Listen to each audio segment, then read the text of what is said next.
Hello and welcome to day 20. Let's talk about intermittent fasting. Little disclaimer. Ladies and gentlemen, everything I say here is my experience, is my theory in a way, my life.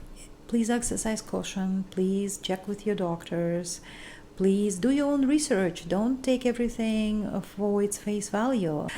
Always check your own sources and take care of yourself, because nobody cares about you as much as you care about you. That's my favorite Brianna Weiss who says that. So intermittent fasting. First of all, let's zoom out and look at our program in general. 30 days.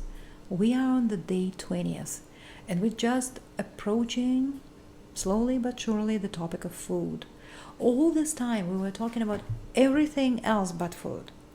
Setting up your calendar, throwing out your clutter, studying, tracking your expenses, organizing your kitchen, your pantry, your fridge, all those things before we even approach the topic of food. And this is not a coincidence, because nothing will work if your systems are not in order. If your life is a mess, you can create all kinds of new year, new month, new me, new week resolutions, and they will fail, because eating healthy and exercising is a lot of work. And you cannot just throw yourself into this without proper preparation. You cannot just expect of yourself that, yeah, I will be exercising 3 times a week if your gym bag is not by the door every morning. So you need to create those systems. Life happens and everything happens. Even if we have the biggest willpower ever, something will happen that will derail you. And the systems, the very systems we create, will carry us forward almost like on its own. So let's create the systems first, and then, I'll share a few recipes and some yoga tips at the end. But none of this matters actually before we create the foundation.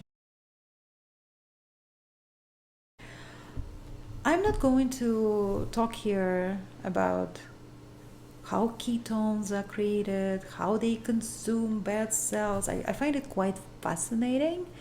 And if you go to Dr. Berg or Dr. Ekberg, actually they almost sound the same, Berg and Ekberg, I can't possibly paraphrase what these two smart men talking about on my channel as good as succinctly as they do.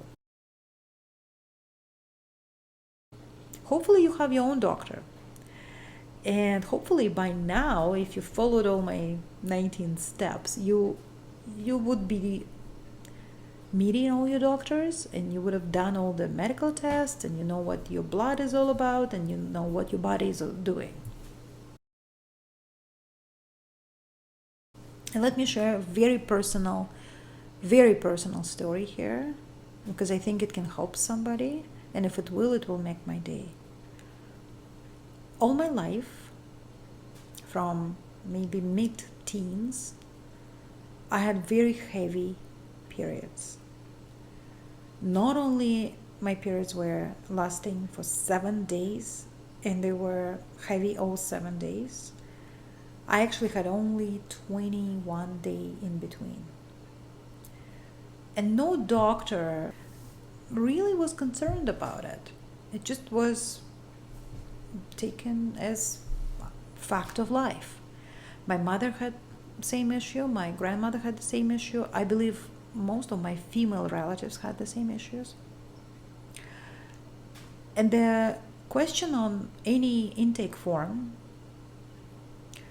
would be, do you have irregular periods? And mine were never irregular, they were just a nightmare. So I had a regular nightmare. But approaching my late 30s, I sustained so much hell with all this. I was also gaining weight. Every year I was chubbier and chubbier, and my weight reached a critical point of almost 81 kilos with height 162 centimeters.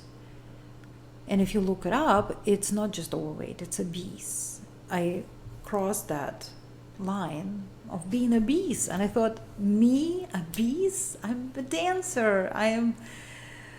Oh my God, it was so bad. And I didn't connect the two things. Obviously, I couldn't have possibly connected it, but my periods were so bad that I would have to be taking a leave of absence almost every month and go and try to explain it to your male manager at the bank. So that would be quite stressful. So I started a medical quest with my family doctor. And in 1 year, they finally put me on that operation table and cut something off me. And the issue was fixed.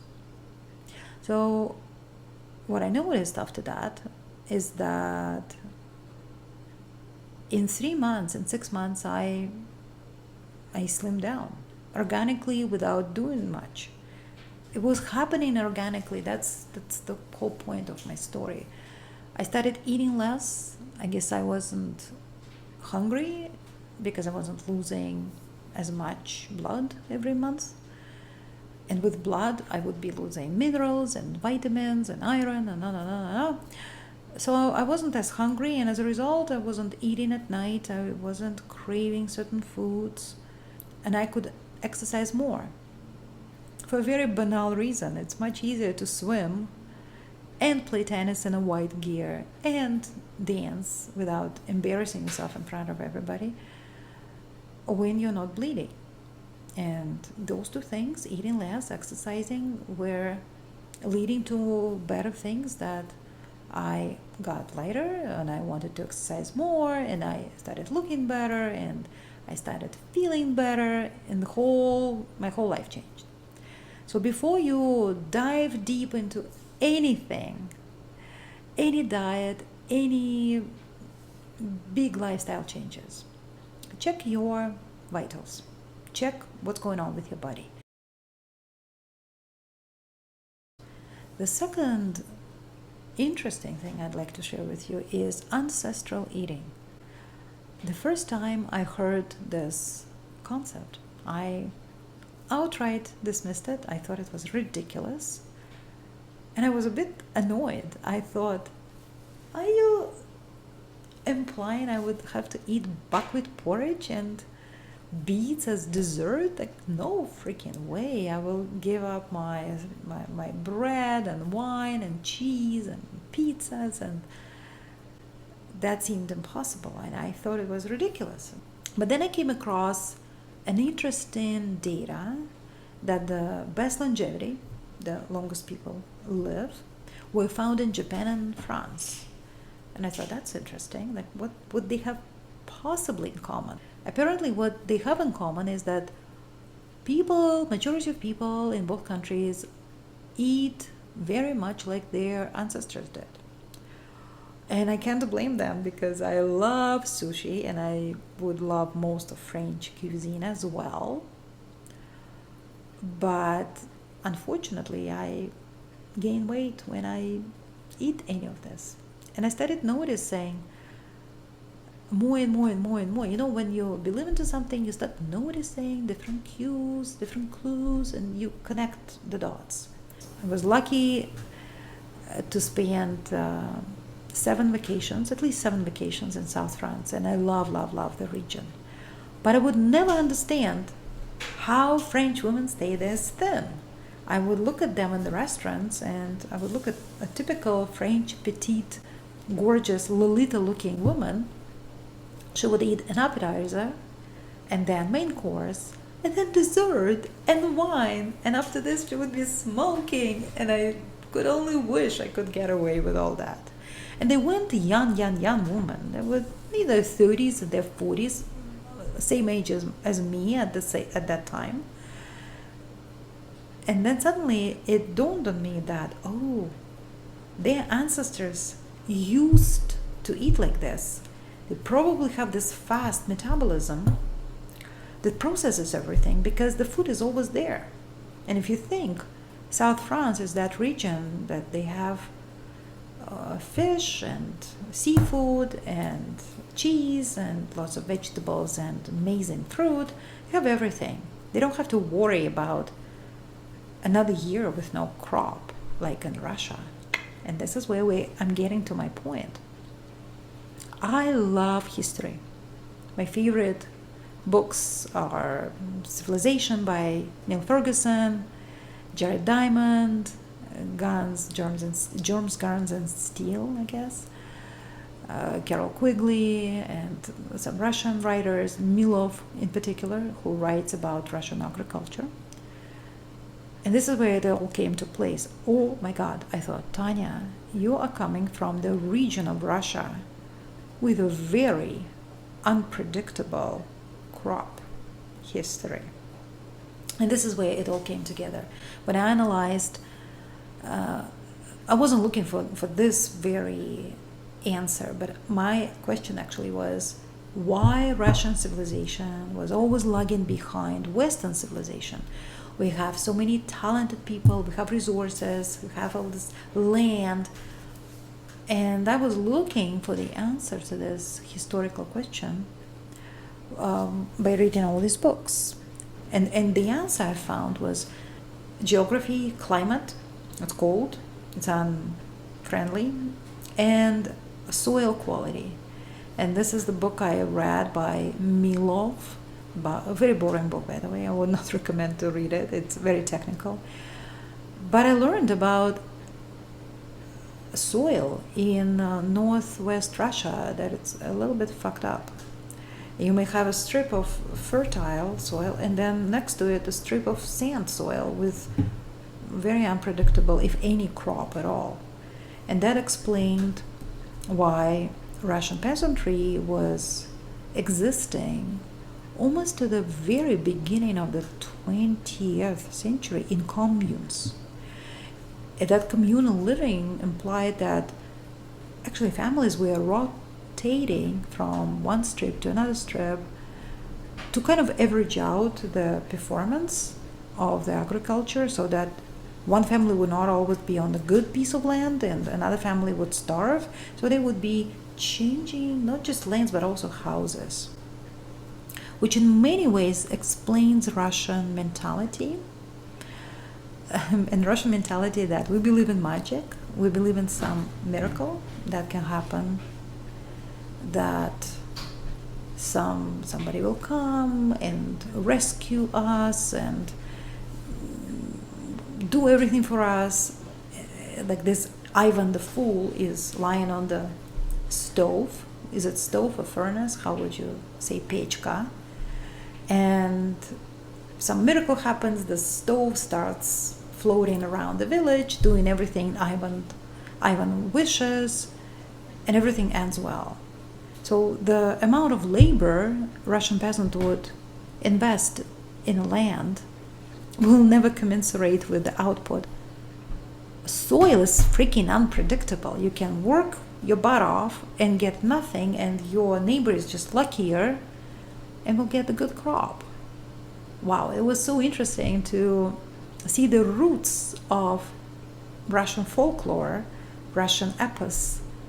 It's all about magic. It's all about something will happen out of the blue. And that explains that Russian people probably had to survive on very little food available. And that explains why I can have a handful of nuts and that will be it for the day. I will actually feel quite energetic. And if I eat the way my French counterpart will, I will be fatigued and eventually obese. I probably will die from all kind of diseases. So the explanation of Russian agriculture,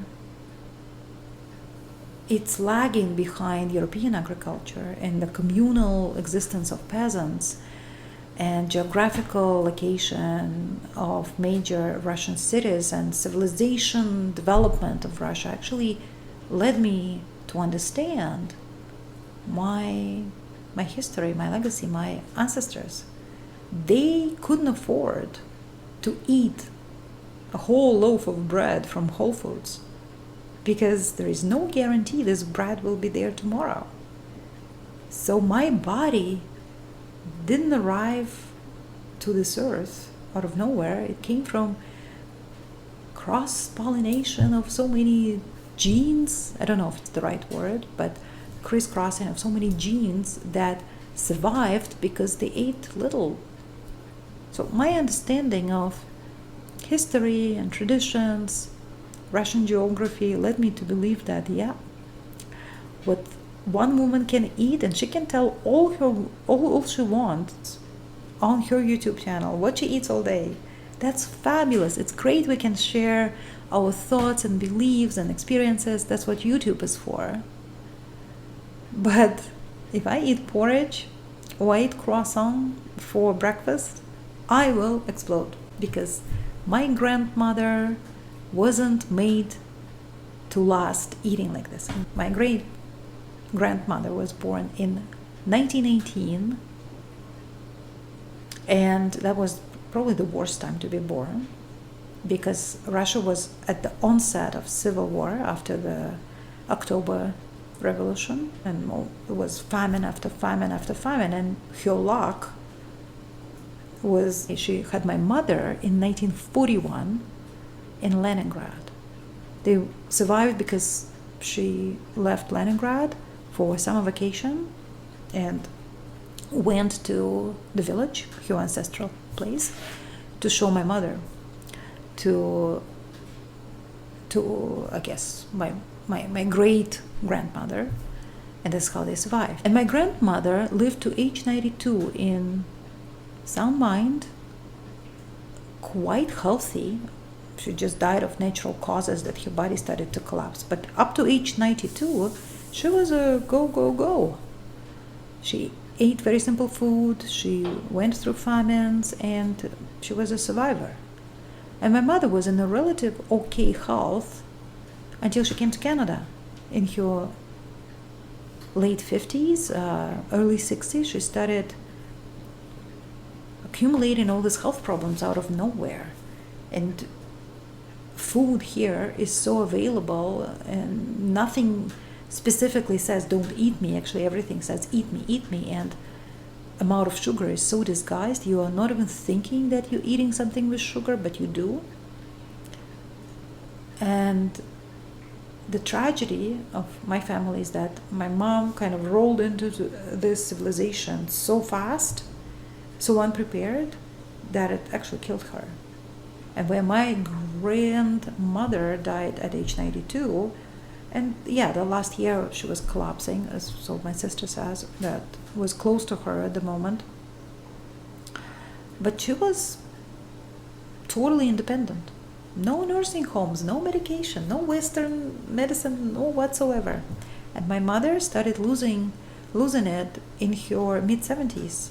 Up to that point, from 65 to 75, there were issues we dealt with, but at least she was manageable. And then diabetes, dementia, the whole package as we get here. And she died 2 years ago. I wasn't even 50. I was 49 when she died, and it was way too soon for me to lose mother like this. And I would say her last 5 years were not life either. I don't think she really understood what was going on with her. So in a way, she kind of died in her late 70s. 15 years sooner than her mother did. That was a huge wake-up call for me to rethink and rearrange my lifestyle and question everything modern medicine, modern society tells us what to eat, what not to eat. And I think my personal example with my mother not making it healthy even to 75, and my grandmother making it to 92, that's a huge foundational reason for me doing intermittent fasting.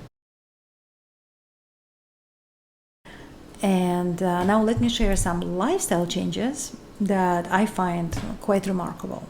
Number one is I like this morning freedom. When I get up, we sit, we chat, we plan our day, we check into news, which we try actually to do less and less because all these news are so depressing. I like having morning to myself. Before, when I actually lived with my mother, who loved all this Western food, I couldn't have enough of it, she would always push me to have breakfast. And it was messing me up because instead of focusing on the day, on the priorities, on the energy, maybe do some stretch, maybe go for a walk, I actually was making breakfast and I have to clean the dishes and I never had enough time to do it, so the kitchen was a mess, which leads me to my second lifestyle benefit from intermittent fasting. I like my kitchen neat. I like to have as little as possible on my counters. I like dishes done. I like waking up to the clean kitchen. I like going to sleep with a clean kitchen. And of course, if you eat 3 times a day, that's 3 times the work. So neat kitchen is something that motivates me to stay off the food as long as possible and only eat once a day. The other reason is I like pantry and fridge half full. And I had previous episodes about chic kitchen and organizing your pantry and organizing your fridge, where I talk more in more details about it. But I just love it. I think I have undiagnosed ADHD, and if it's too much, I open it. I don't know what am I eating, how much am I eating. It's kind of hard for me to get focused. Another big lifestyle advantage is we eat way better. We buy the best fish we can buy, we buy the best chicken we can find, we shop local farmers markets, we get all these vegetables, fruit. It's much easier to do it because it's only once a day. As we decided to eat once a day, we made a resolution that we're gonna shop for the best food we can afford. Even if it means driving somewhere for half an hour on the highway, we'll go there and we'll do it. But it's way easier when it's once a day. If it were 3 times a day, well, some people have it more than 3 times a day, there is no way I would be able to do it. I like putting all the effort, all the focus into our lunch, which is actually about to start between 4 o'clock and 7 o'clock. That's when we eat. I like setting up the table, having linen napkins, candles, music, beautiful dishes, cutlery. And with this, the food intake is more memorable, more remarkable. I would not be able to serve table like this 3 times a day, but because it's only once a day, it's A, not boring, and B, manageable. So that's eventually making every food event as an event, and I like it. And the last but not least reason, we are saving money, and we're saving money not just by eating less, which obviously is the case, allowing a little bit of hunger, a little bit of discomfort, which is usually easily dealt with by having water or tea or coffee. I don't know, we probably will have to starve ourselves for 5 days to be really hungry. That's how overfed all of us are here in the West. So money, not only we eat less and we spend less, but we also shop more efficiently. We don't buy as much food and we don't waste as much food. It's way easier to be efficient with one meal and almost have no waste. I still have some waste. Some occasional avocado goes bad and why did I let it happen? But I'm trending towards zero waste.